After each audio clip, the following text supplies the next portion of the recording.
Hello there. Welcome to another super easy tutorial. I'm Dave, and today I'm going to show you how to enable Telnet Client on Windows 10.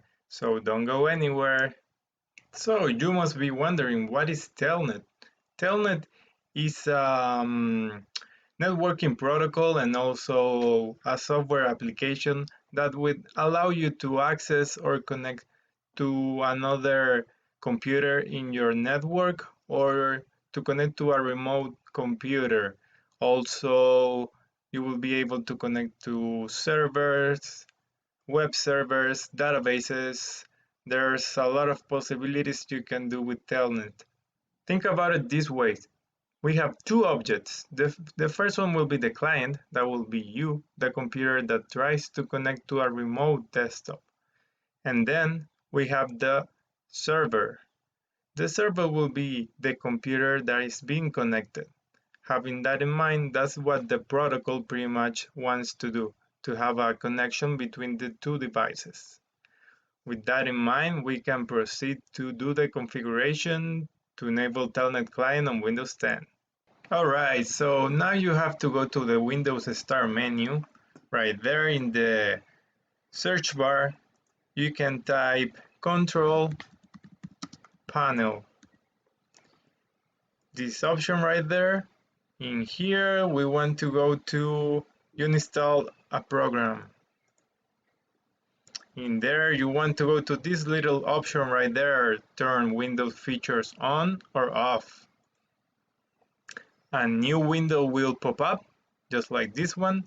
In there, you want to go below till you find this option right here that says Telnet Client. You want to make sure that is checked. Okay, and click OK. It will adjust these settings, applying changes. Almost there, all done. You can close this window and we can proceed to test if Telnet is actually enabled. To do that, you can click Window and R, the letter R together. That will open the Run command, or you can just click here Run. And you want to type Telnet, just like that, and click OK. That will open the command prompt with the Microsoft Telnet enabled right there. If you don't know which Telnet commands you can use, don't you worry, you can always open the Help menu just by typing the letter H. Like that, and you will be able to see all the commands for Telnet. For example, if you want to connect to a web server, you will type the letter O, then it will ask you for the host name. That will be the host name of your web server or the IP.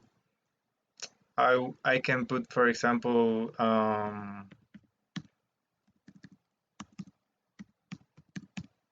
google.com, and you can specify the port because by default is port 23, but you can use another port, for example 22, and hit enter.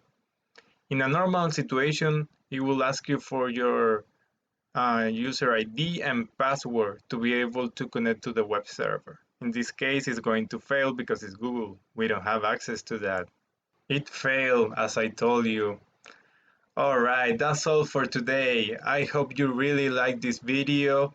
If you did, please click that like button right there and subscribe to my channel. Stay safe, namaste, and see you in the next tutorial.